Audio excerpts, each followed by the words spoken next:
Mason twist. Save, rebound, but wide. Darren Pang just wrapped him. Can't beat the heart of a lion and Kelly Chase. Gardner is in alone, shooting. Pang again! What a glove save! I know one thing. He's not going to back Kelly Chase up at all. Chase will fight this thing until he's absolutely out of gas. A great play along the wall to start with, just keeping the puck in. Shattenkirk with a quick decision. Schwartz bouncing on the puck. The save of the year. The absolute save of the year. Holy jumping, what a save this is. The pucker factor down on the Chicago bench is pretty high right now, let me tell you. The Blues have stuck with the plan. The push was on, and that leaves the sniper off the bar and in the net. And that is our drive to the net, and why wouldn't it be? This is Chasing Pucks with Panger, only on NHLpodcast.com, a Lineup Media Group production. Now, your hosts, Kelly Chase and Darren Pang. Well, welcome in. Chasing Pucks with Panger on NHLpodcast.com. I'm Kelly Chase, alongside my partner here, Darren Pang. And hey, excited! Our first podcast. I know. How about this? We've done a lot of things together. We do a lot of talking hockey. We might as well talk into these microphones. Oh God, do we ever? Huh? We sit around. Let me see. We go on the bus. We talk hockey. We go on the plane. We sit there, talk hockey. Although we watch movies on your iPad as well.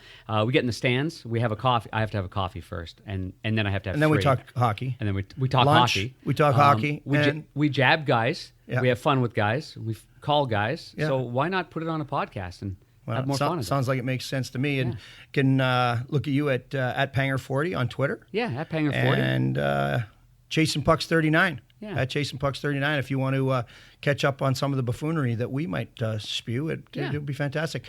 We're going to talk this week to start off our podcast. What a start! We're going to talk about the Hall of Famers and the induction of a bunch of great people and 4 great NHLers. And let's start right off the bat with Nick Lidstrom. I mean, one of the best ever, obviously. And I love the story that you had and the discussion you had with Scott Stevens. You know what? It's interesting talking to Scott Stevens on the set of NHL Network. Scott's been doing some work there after being an assistant coach last year with the Devils. And obviously Scott's a Hall of Famer himself, and he's a multiple Stanley Cup winner, a Conn Smythe Trophy winner.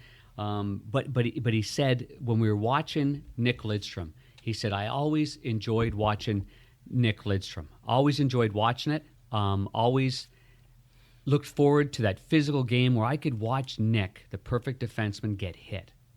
And he said, then I'd watch the darn game, and I'd watch the game, and I'd watch the game, and he'd never get hit. Right. And it'd frustrate the daylights out of Scott Stevens. Right. I used to laugh when coaches used to say, you guys got to be physical on 5. Got to be. Yeah, you have to finish your checks on him. And I'm like, How? I mean, you have to go 30 feet out of the road when he didn't have the puck to actually run into him, and then you still probably couldn't hit him. So, and what a guy. They call him the perfect human. Right. Did he ever have a bad day? It's funny, I was fortunate enough to win the King Clancy, and he was one of the first people that came over to me and congratulated me because, I don't believe that they knew who was going to win the Norris. I don't believe that they knew who the Norris Trophy winner was. It turned out that, I believe it was Pronger that won that year, and we had a good group of guys that went. It was Craig Connery up for the Selke. Jamie McLennan won the Master, and I won the King Clancy. Wow, it's quite a group, huh? It was fun, yeah. Wow. And we have the famous picture in our underwear with our tuxes on and just our underwear at the group shot. Because always in the underwear, huh? Trying to figure out how we could clown around a little bit. But the point was the first guy that came up and congratulated me was Nick Lidstrom, and I really I was like, well, that was I can't believe the guy just took the time to come out of his way to say, hey, that's a really neat award. And you talk to him, and I can tell you, it completely changed. It probably changed how I played against him too, because I respected him as a player. But I think I was in awe of him more, and I thought I think that's one of the great things about a guy like that. I look at some of the Swedish defensemen that are coming up, and the impact that he had for over 20 years. Never missed the playoffs in 20 years. Scored the game-winning goal in the 2006 Olympics, where Sweden wins the gold medal. Obviously not physical, as we talked about. Very slender, 189 pounds, maybe 190 pounds. Didn't shoot the puck really hard, but shot it really accurately. Really well. first pass. 2 guys that went in the Hall of Fame this year. You could throw them in the 2 best first pass defensemen, guys. right? Yep. Wouldn't you absolutely. think? Chris So Pronger. we'll segue from a guy like Lidstrom and everything that he did and how he acted. I'm just such a big fan. Oh, can I tell you, you know what, a quick story about this? When my son Tyler was a young player, he wore number 5, and so because of Steve Yzerman, my son was probably a Red Wing fan more than anything else growing up in Chicago, because of course Chicago didn't put their team on home TV. My son did write a letter to Bill Wirtz and asked him, how am I going to be a Blackhawk fan if I can't even watch them on TV? My favorite team's the Red Wings. Anyway, that's another story. So we get to go to a game one night in Chicago that Detroit's playing and Steve's playing and Scotty Bowman's coaching, and we're outside the locker room. And Scotty comes out right away. He doesn't even address the team, and he comes out and he sees Tyler and I outside the room. He said, what are you doing? And I said, well, we're just going to wait and see Steve. He said, well, go on in the room right now. Go on and see the guys right now. He says, I'm done. He says, that's great. Bring your son in there. I said, thanks, Scotty. That's great. Well, we got in the room before the players were even in the room. They hadn't even come in yet. So there's Tyler and I sitting in the middle of the room, and the players aren't even in there yet. So the guys come in, and Steve sees us. Hey, what are you guys doing in the room? You know. And anyway, Tyler's looking down, and right in front is Nick Lidstrom. And it was like that. What's the commercial? Mean Joe Green, yeah. It was like that commercial where Tyler's looking down and he's sort of like peering around, but he's got to be maybe 10, and he looks up, and he looks up, and he looks up, and he says, "Liddy." That's just great. like that. And anyway, I thought I'd relay that story because he was so impactful to so many guys. But that was my son's favorite hockey player for sure. Well, I tell you what, and you started a segue into Chris Pronger, another guy with that outlet pass. I think one of the things that made him such a great player, it was not only his vision, his ability, like a good quarterback, to look up ice at the long pass first, the touchdown pass first, but then knowing the awareness of where everyone else was, but also combining it with the nastiness that he played with. I often joke about Stefan Quintel, Brendan Shanahan, Chris Pronger, all been in NHL discipline. I played with all 3 of them.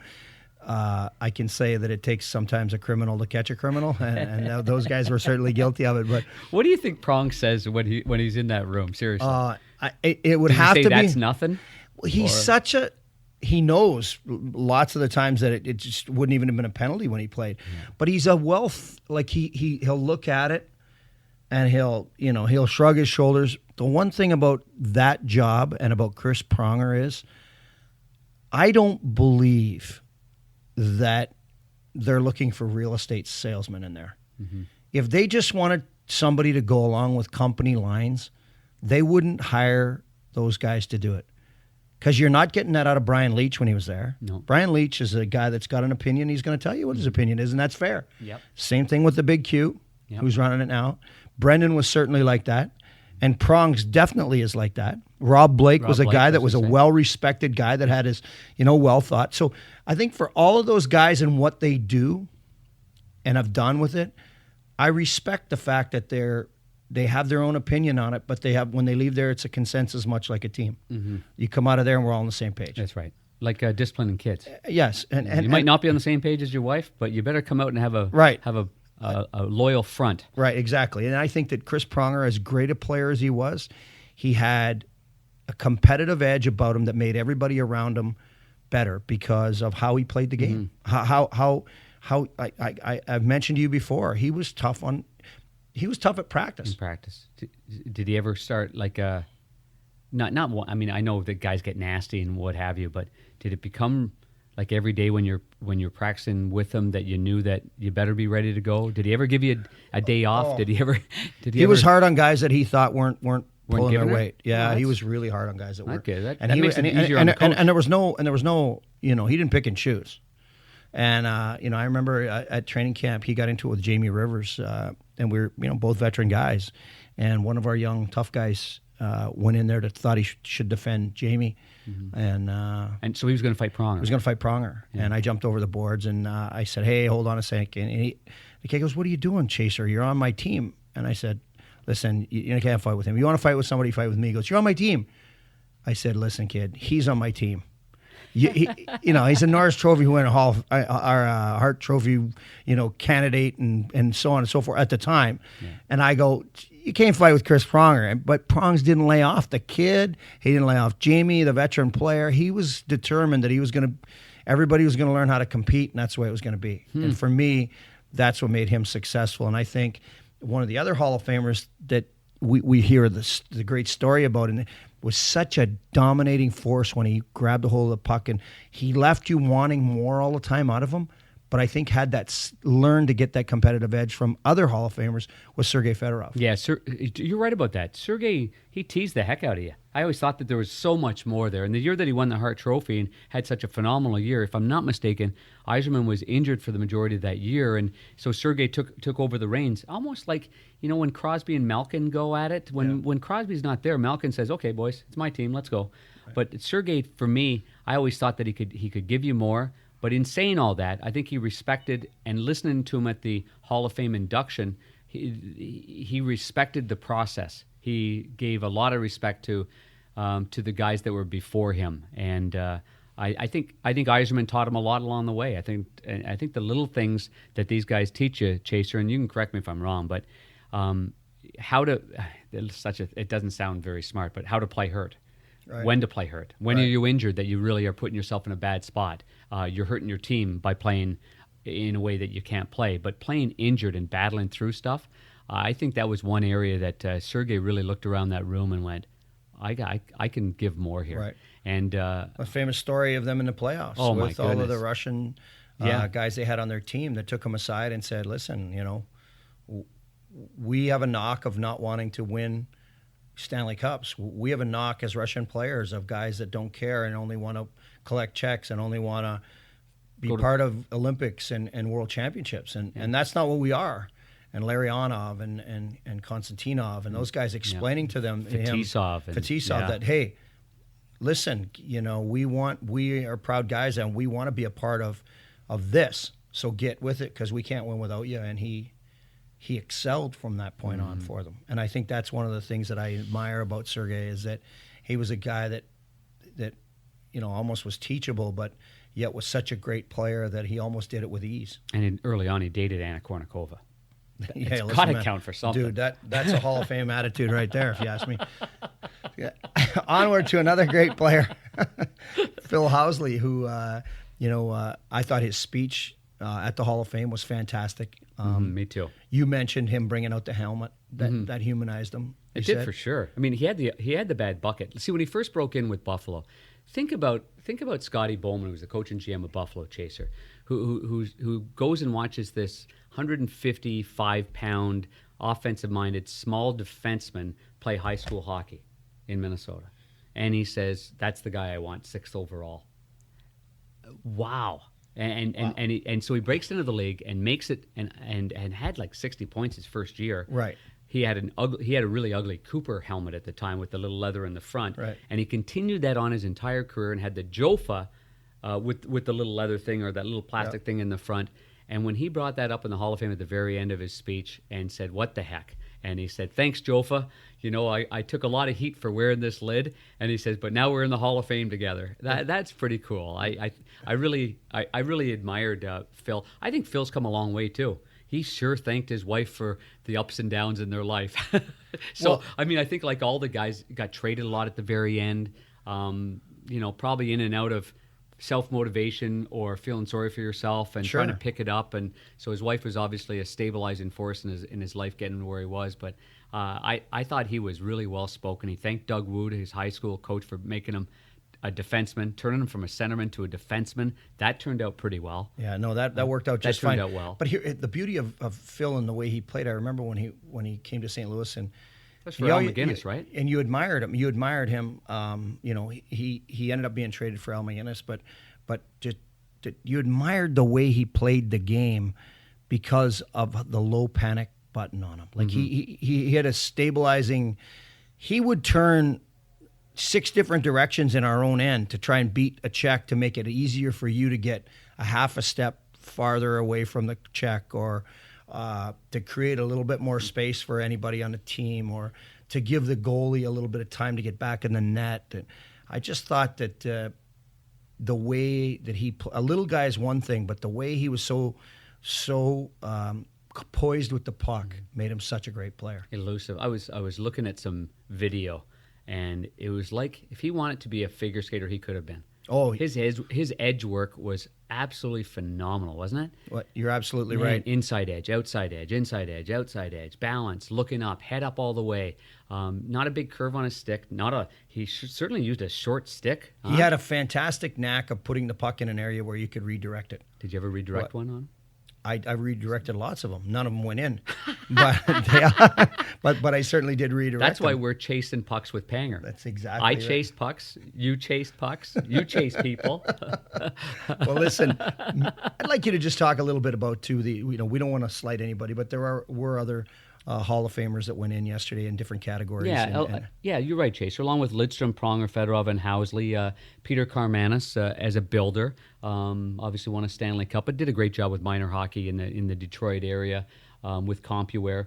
Angela Ruggiero. I was at the '98 Olympics, and I really enjoyed that part of it. It was Canada versus the U.S. for the women's gold. Big JD was up in the booth, and I was between the benches, and I really appreciated the Americans. I'll tell you that. I appreciated how enthusiastic they were. She was one of the younger players on the team. I remember Cami Granato being the leader of that team. And when they beat Canada, which was no small feat, I mean, that was their biggest feat, and led by Cami. But Angela was a young, great skating, big defenseman, and ended up playing a pro game. And know her brother was a goaltender. You had mentioned that before. Yeah. And she scores a goal there. But I think it's not the National Hockey League Hall of Fame. It's the Hockey Hall of Fame. Right, That's why Vladdy beautiful. Tretjak's in the Hall of Fame, and you've got builders categories. And so for Angela, she deserves to be there. She had just a great, oh my goodness, almost 20 years of solid hockey along the way. But the other guys too, you know what, Chaser, and maybe someday we'll do a podcast, Chaser and Panger in the Broadcast Hall of Fame. Huh. That'd be something. Wouldn't that That'd be cool. Wouldn't that be? Nick Nixon's in there with the LA Kings, longtime play-by-play guy. Always a gentleman, isn't he? Always comes up to you. Always just represents the game the right way. Just a fantastic guy, isn't he? And so obviously Bob McKenzie. We could talk about Bob. I call him Judge Bob. Right. He runs the nest, doesn't he? He rules it. Well, the thing about Bob is he does it with such class and he gets it right. You can pretty much count on the fact that if Bob McKenzie says it, it's either happened or it's about to. Yeah. And because he does his homework. And the thing is, guys like that don't get information because they leverage people or pay for it or whatever it is. They get it because the people respect them. And he knows how to deliver the message in a class way that doesn't harm anybody and doesn't put it out in a way that's demeaning to anyone or puts anybody in a bad spot. And that's what I respect the most about Bob McKenzie. He started in, I think, 78 or 79, and he wanted to be a writer. He just wanted to have a beat and follow a team, and he ended up with the Sault Ste. Marie Greyhounds, basically, with their local newspaper, following that team around. So he had a chance. In those days, you got a lot of great players went through Sault Ste. Marie, but then he ended up in Toronto. And then to end up on TV, and he's mastered TV. Oh, my goodness. I know at the beginning that wasn't easy for him. It's not easy for any of us when we first get in there to articulate what you're trying to say without burning somebody on the other side. I've been on the set with him, Chaser, where you're 5 seconds from going on the air, and he's still on the phone with it. You know it's an agent, a general manager. It wouldn't, most times that's game time, not a player, but his contacts were just absolutely impeccable. Always did his homework, always made sure when he was on the air that he was getting it right. I always worried when it was going down the line and everybody was talking about it, and Bobby would say at the end, I'll chime in at the end. And you knew that you got something wrong and he was going to correct it. So congratulations. And you had that stomach, a pit in your stomach after you're done talking, like, I didn't get it exactly right. Yeah. Now you're going to one up here. I did. I'm going to tell you a quick story because we can do this on this, right? Because we can do this because this is what it is. This is what chasing pucks with Panger. It's your deal, man. I made a mistake on the air. This is the first time I brought this up publicly, but I made a mistake on the air. I got a white and a right wrong. I'm not going to go through the whole story. But when it ended, Bob had probably 500,000 Twitter followers still then. And so it was Bob on the end, me next to Bob, Craig McTavish, and then James Duthie. And as soon as I ended it, not even knowing what I had said, which was a complete accident and slippage of the tongue, it was Craig McTavish looked at his phone. He said, "If anybody calls, I hardly knew you." And I thought, well, that's funny. What happened? You know? Right. Bob McKenzie, again with his contacts, his phone just was going like crazy. And he looked at me and he says, "Let's call Mark Guy. He's the agent for PK. Let's call Mark Guy." And I said, "That'd be great." Call Mark Guy. Mark Guy says, "Call PK." I'm on the phone with PK in minutes talking to PK, who watched the whole segment and said to me, "I feel terrible for you because I know what you're saying, because the coaches just gave me that whole speech today." And I said, "I know, that's who I got it from." And he goes, "I know, I feel terrible. You shouldn't feel bad about it at all. I know what you're saying." But that was Bob at that moment controlling the situation, saying, "We're going to call his agent, then we're going to call the player, and we're going to take care of this right now because we all know you better than that." Right, so, right. Yeah. Well, that's another great. classic Judge Bob moment. You got to give PK Subban a lot of credit for the way he handled it as well. Yeah. Well, listen, we are going to get some sound. Nice. We're going to get some sound from All our the Hall of Famers right now, and then we'll be back with Chasing Pucks with Panger on NHLpodcast.com. From Dryden, Ontario, Chris Pronger. Thank you to the Hall of Fame Selection Committee, Lanny and John. That was a great call to receive and very humbling. Thank you.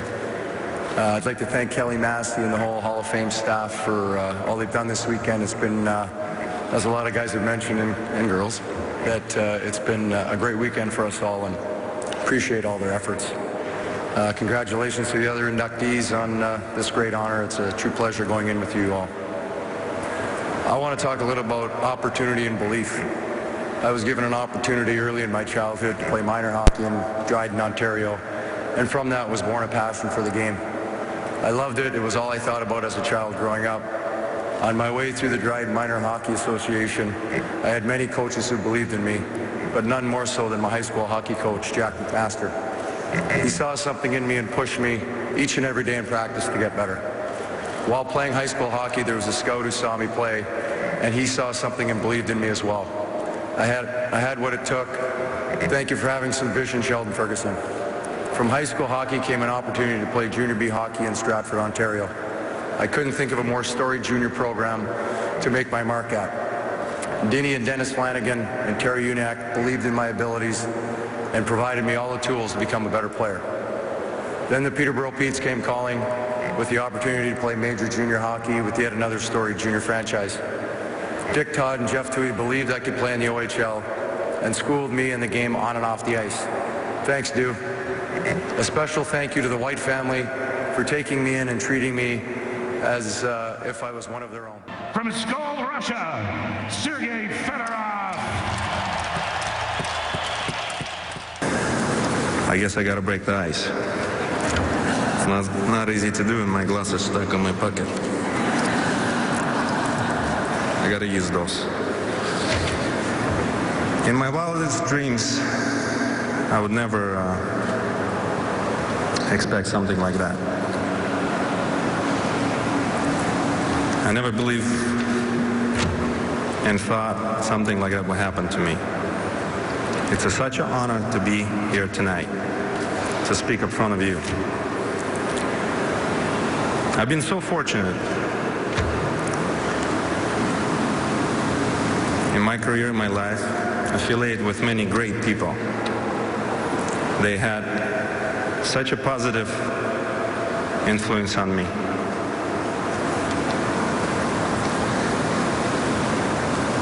So many people that I don't know where to start, but I will. From St. Paul, Minnesota, Phil Housley. First of all, I'd just like Pat LaFontaine. Thank you for coming tonight. I'd just like to thank the Hockey Hall of Fame. I know the best advice we got from everybody was to enjoy the weekend, and I think we've done that to some extent. But the Hockey Hall of Fame has just been really gracious to us when we've enjoyed each and every minute of it. I know my family and I really appreciate it. I'd like to congratulate the other inductees, Bill and Peter. It must be the year of the defenseman and defensewoman, and I know Sergei dabbled a little bit at D, but just a great group of people, and I'm very blessed to be going in with you. You never start playing the game as a kid or enter the NHL and think that you'd become a Hall of Famer. However, I've been waiting for that call a long time. I'd like to thank the selection committee, Lanny McDonald, John Davidson. You just never forget that moment, as evident, the picture my wife posted on Twitter sort of went viral there with my jaw dropping, but you just never forget that day. And also I'd like to recognize David Poyle, who is also on the committee. We've crossed paths when I played in Washington, and now an assistant coach with the Nashville Predators. You know, when I think back, who had a major impact in my life, I don't have to start too far. You know, obviously my mother and father, my mother Mary Lee and my dad Leroy. I'd like to thank my mom for driving my brother and I to those frosty, cold winter mornings in Minnesota, to my games and practices, early mornings, and my dad, who really taught me what it was to have work ethic. From Aviska, Sweden, Niklas Lidström. Oh, boy. That was a great captain. Thank you, and thank you, Steve, for presenting my plaque. I'd like to thank John Davidson, Jim Gregory, and the rest of the selection committee for this great honor. I don't pretty hurt that Scotty and Igor and Luke were on the committee, so special thanks to them as well. I'd also like to thank Kelly and the entire Hockey Hall of Fame staff for all their work in making this a special weekend for my entire family.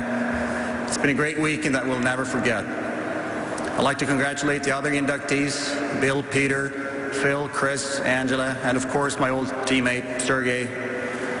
It's an honor to be joining all of you in the class of 2015. And thankfully, Sergey, we didn't have to share a room this time like we did back in the 90s. There's an old saying in Sweden, det blir aldrig som man tänkt sig. In English, it would translate to, things never turn out the way you imagined. It's a very true statement for me, because I grew up, like most kids, shooting pucks in my backyard or at the local rink, dreaming of scoring the big goal and winning championships. But for all the dreams I had playing hockey as a child, I never imagined a night like this. As kids who learn and fall in love with the game, all the way through being a professional, you play with one thing in mind, to win. Win the medal, the cup, the series, the game, the battles in the corners, and in front of the net. The face-off, although I didn't actually take any face-offs. But every night, you try your best to win. But you can't win this. You can't win the Hall of Fame. It's an honor that you have no control over, and that would never have imagined as a kid shooting pucks in the driveway. And because you can't win this night, it feels a little uncomfortable being up here alone. I certainly didn't get here by myself. It takes a team in all aspects of your life. Being a professional hockey player, you need people to teach you, to lead you, to make you better, to make you the best you can be. And I've had some of the greatest teammates, friends, and family right here with me at every step of my career. Too many to thank tonight, but I'm going to try my best and mention as many as possible in the time I have.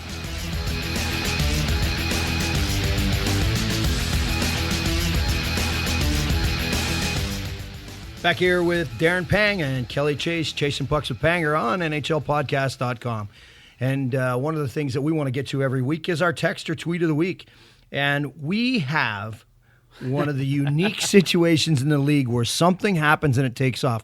Much like, well, the rat in Florida, where Scott Mellenby, you know, the famous story where he killed the rat and they started throwing rats out on the ice.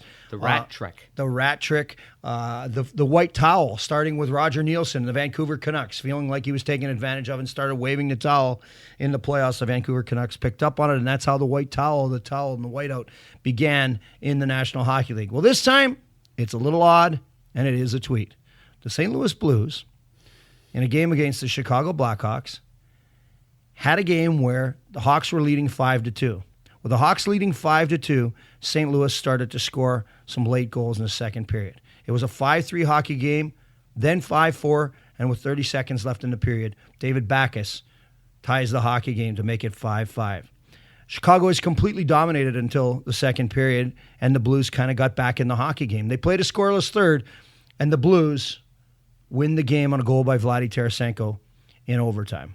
As soon as that happened, the Blues social media group, which does a fantastic job, sent out a tweet and to characterize the Blues roar back. It was a typo. It went out over the Blues, STL Blues website, and it came out as Roar Bacon. Roar Bacon has got its own legs. It is unbelievable. Autocorrect. How many times have we sent something out? Autocorrect. Oh, there's been times where I wish I could have it back. Oh my goodness gracious! So Roar Back turns into Roar Bacon. We head into Nashville, and there are small towels in the stands. Loads of Blues fans are there. A guy wearing a bacon mascot. A bacon mascot. He paid to be a slice of bacon in a suit. It has grabbed a hold of the city, and they're having some fun with it right now. And they should. And they should. And that's one of the unique things about sports is that they can put something like that can happen. An innocent comment, and it turned into something that the people and the folks can rally around and joke about. And it's got a city and an organization having some fun with it. How much bacon do you think is going to be in the next home game, which is the Blackhawks are the home game next?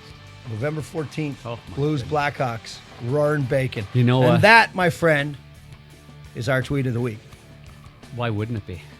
Back in a minute, Chasing Pucks with Panger.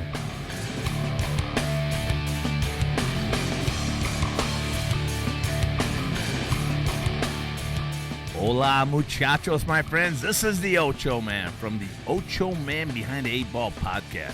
If you're enjoying Chasing Panger show, you gotta give our podcast a listen.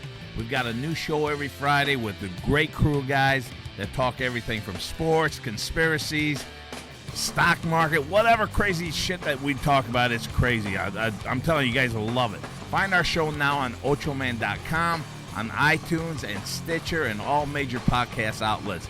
Brought to you by Lineup Media Group, my friends.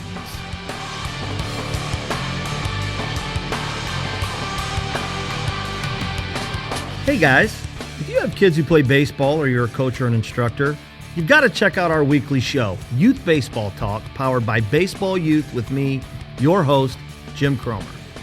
If you love the game of baseball, you'll really appreciate that we talk to some of the top experts about everything to do with youth baseball, including St. Louis Cardinals' own Mike Matheny, former #1 overall pick and Major League Baseball player Andy Benes, and some of the best national instructors like Matt Lyle, Justin Stone with the lead out of Chicago, and my good friend Steve Springer, as well as some of the best teams from across the country telling us how they do youth baseball. Find our show at youthbaseballtalk.com, through iTunes, Stitcher, Podbean, and anywhere else that you would get your podcast. Thanks and enjoy the rest of Chasing Pucks with Panger.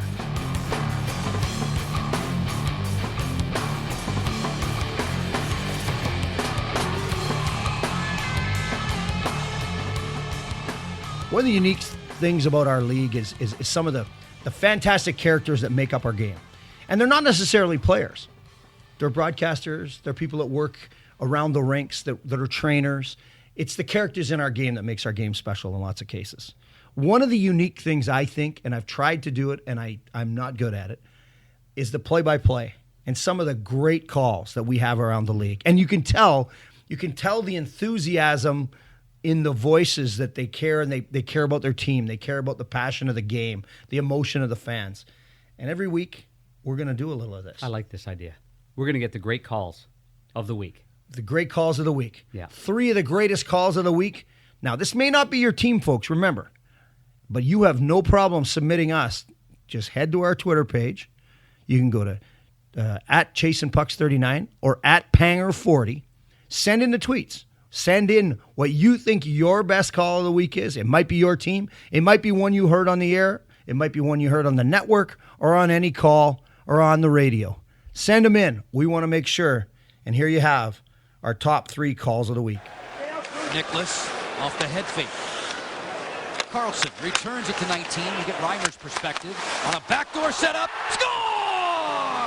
Alex Ovechkin.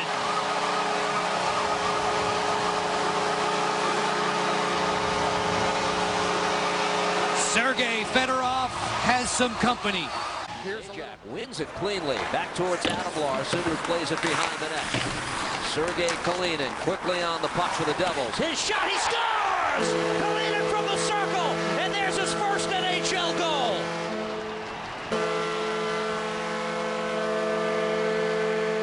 What a moment for him. Star play for the Blues. Blues win the faceoff. Gomez for Fabry. And now Fabry, nice play to Gomez in front. They score! Parayko! A power play goal for Parayko. Great passing and the Blues lead 1-0. Holy jumping, what a play to start it by Scotty Gomez. He's got eyes in the side of his head. Well, now it's time for Dude Really with Chasing Pucks with Panger here on our NHLpodcast.com. And Chaser, we love social media. There's a lot of fun in it as well. Recently, there was a game between Vancouver and the New Jersey Devils. And a fella named Bobby Farnham had a little scrap with a 19-year-old. How about I read the tweet first, okay, from Brandon Prust? Happened right in game too, because he was not with the team, and it went pretty good. So Brandon Prust, we know he's a tough guy. He'll fight anybody, do whatever it takes. Wow, Bobby Farnham, you're so tough acting like that after fighting a 19-year-old. Go back to the A. What do you think of that? He's part of our Dude Really segment, and it's not because the people are rattled by it, but I think it's great. I told you the story. I was a young guy, and I fought Wayne Van Dorp. And Wayne Van Dorp was a tough guy. He was a tough customer. And I did what I thought was really well in the fight, and I think he did too, because he was really frustrated by the way I fought. After the game, he was yelling and screaming at me in the penalty box, and after the game, the reporters asked me what he was saying to me, and I said, I don't know, I'm not fluent in cement. And it truly rattled him, like where he was... You know, he was upset that I had said something like that to him. He actually came after me in the hallway in Chicago Stadium. And Stu Grimson was playing for Chicago as well as Trent Yanni, and both of them jumped in there and helped me out, as well as the Sutter brothers who were on my team. It was chaos in the old stadium in Chicago.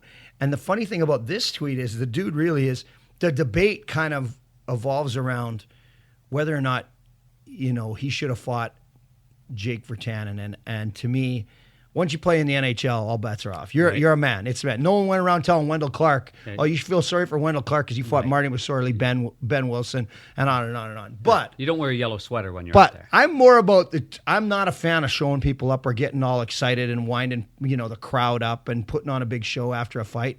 That wasn't my style. I felt like the karma would get me if I did that. I felt like I'm going to do it this time and next time and the time after, and there's a good chance I'm going to get knocked out because I did it. It'll come back around. So I felt like I just can't do that. But I love the fact that Brandon Prust calls him out, right? Calls him out, and the response to it all is kind of tried to die down because the kid's trying to make a name for himself, and I think he did everything he could to try and make a name for himself, to play in the NHL. He got a little overzealous, maybe, you know, a little excited, trying to maybe show up the 19-year-old, and that's not cool. But, dude, really?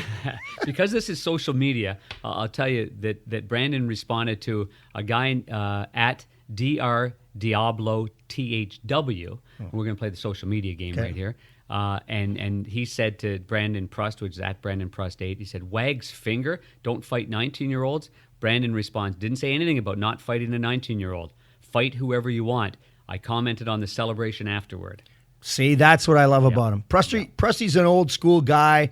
I retweeted the tweet, said, remember when we used to have these arguments in the newspaper? I'm a dinosaur. Because truly now it's minute to minute. And sometimes too, you got to be careful with your emotions, because I would have been in deep trouble if we had Twitter when I played, when I had my emotions running high like that. Because Van Dorp in the hallway, that would have been big. That would have been big. I would, well, not so much even that, but I would have responded to certain things and reacted differently, and it would have got me in trouble because my emotions are sticking up for my teammates or whatever. That some things would have been said about them. Now you have to have thicker skin and realize there's a bigger picture. But I got a kick out of it, and that, my friends, is our Dude Really segment of the week. Back in a minute, Chasing Pucks with Panger. Kelly Chase, Darren Pang on NHLpodcast.com. If you like the show, then give us some love. The next time you're going to buy something on Amazon, before you do, go to our website at NHLpodcast.com and click the Amazon banner. It doesn't cost you anything, but we get credit for the referral, and it helps us keep bringing you this fine show. Remember to check out our new website and all social media accounts for the show. Find us online at NHLpodcast.com, on Twitter at NHL Show, and on Facebook, just search for Chasing Pucks with Panger. Today's podcast is brought to you by Audible.com. Get a free audio download and a 30-day free trial at www.audibletrial.com/NHL. Over 180,000 titles to choose from on your iPhone, Android, Kindle, or MP3 player. That's audibletrial.com/NHL for your free audiobook and 30-day free trial. Chasing Pucks with Panger is brought to you by Lineup Media Group. If you like our show, check out more of the great podcasts that LMG has to offer, like Let's Get It On with famed MMA referee Big John McCarthy and commentator Sean Wheelock. Ocho Man. Behind the Eight Ball, which is one of the funniest podcasts around that you need to hear now. And On the Clock podcast, a sports roundtable show that reminds you of sitting around the bar talking sports with your buddies. For all of these great shows and more, go to lineupmediagroup.com. Back here with Darren Pang. I'm Kelly Chase on Chasing Pucks with Pang and NHLpodcast.com. And Panger, you know, we've had a fantastic week. We've looked around at the Hall of Famers. We talked a little bit of hockey, a few stories. But now I got to look ahead. As we wrap this show up this week, there's some terrific games around the National Hockey League. And one I'm looking forward to is the Chicago Blackhawks, the St. Louis Blues, the rivalry week, and what exactly happened in the last game on a 5-5 game that I think will spur. I mean, the Chicago fans pour into St. Louis for this, so it will be a fantastic match. Always a great atmosphere, isn't it? I mean, Chicago fans, they don't like Passion. St. Louis fans. St. Louis fans, they don't like Chicago fans. Passion. You know where that started? I think it started in an afternoon football game with the old football St. Louis Cardinals and the right. Bears, and then it continued on to a Baseball. nighttime hockey game. And then, obviously the Cubs and the Cardinals Cubs, as well on the Cards. baseball side. But Right. you know what I like about this is that, and Mike Babcock will love this because the Nets aren't big when Babs, I'm just making fun. He's a good player. I'm making fun of him for this situation. But the Nets aren't big enough, and they've got to relook at that. But the last time we saw the St. Louis Blues and the Blackhawks play, it was 6-5. Those Nets were the same size, right? Were they the same size Nets? They were the same size. They were the same size. Or were they the ones? The chances. They were the bigger ones than when I played. No, it was a 4-0 Nashville St. Louis game the other night as well, and Jake Allen was in the net for 45 shots, and a lot of them were. A lot of them were Shea Weber practicing his one-timer from the slot, and you know. So I know you're a goalie. You're a little bit protective of that whole size of the net thing. I just thought I'd throw that out there because I did realize 11 goals were scored and the Nets were the same. So Chicago and St. Louis, that's going to be a bear of a hockey game. That'll be fantastic. Emotion side. Winnipeg, Nashville. You know why I love that matchup? It's a big boys game. It's a big boy game. The Winnipeg Jets. I'm not sure if the Winnipeg Jets can play that way for an entire season and still get through all of the playoffs, because you saw the teams that ran out of gas a little bit doing it. You've seen St. Louis run out of gas doing that. You've seen the LA Kings run out of gas a little bit doing that. Anaheim last year against Chicago, they played that big in the conference final style, and they led just 3-2 in the series. Exactly, and Chicago find a way to come back in it. What impressed you about Nashville? What impresses me the most about Nashville is the way that there's such balance. Yeah. I mean, they defend really well. They really didn't give St. Louis a lot, but they defend extremely well, and they're balanced. They seem like they can come at you in waves. I mean, they had 45 shots on goal.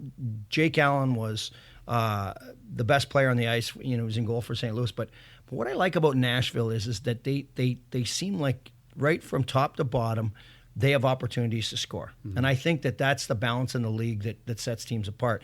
Depth and balance. And their goalie's pretty good, too. Exactly. Now, the Winnipeg Jets, they're heavy. Yeah, they're the same thing. But, you know, they're quicker, too. They're quicker, and they want to join the rush, and I love that about them. Yeah, me too. And I was looking at some of their, we call them a big, heavy team, and they are. They're hard on the puck. But the interesting part is guys like Perreault, good with the puck. Right. Burmistrov, good with the puck. See, last week he came out of the penalty box and scored a beauty. I know. You know, so I really Nick Ehlers. Yeah. Oh my goodness, this guy. Young guys with speed. This guy can get up the ice, man. Tyler Myers, 6'9" kid, or turns the corner and gets out of the hole as well as anybody now. Yeah. And when you're that size and you can skate like that, it makes it a dynamic look. And then, of course, we're looking at the Dallas Stars and the Minnesota Wild. And the reason that I like that game is because you've got a team that plays a passive game looking for mistakes. It's very structured in Minnesota, for sure. well coached, looking for structure. And then you got the Dallas Stars. Well, the Dallas Stars are just coming come at you. Like handbasket, oh, my. Like, here we come, boys, all five. And it's nothing to see them, their goaltender having to stop a 3-on-0 breakaway. Yeah. Because they are coming up ice. And I love watching the Dallas Stars. They're having success because they're getting goaltending as well as scoring goals. They're a big-time scoring unit. And I'll tell you what, if our look ahead is like that, it's always fun when you see Tampa playing Florida because they're getting the best of both.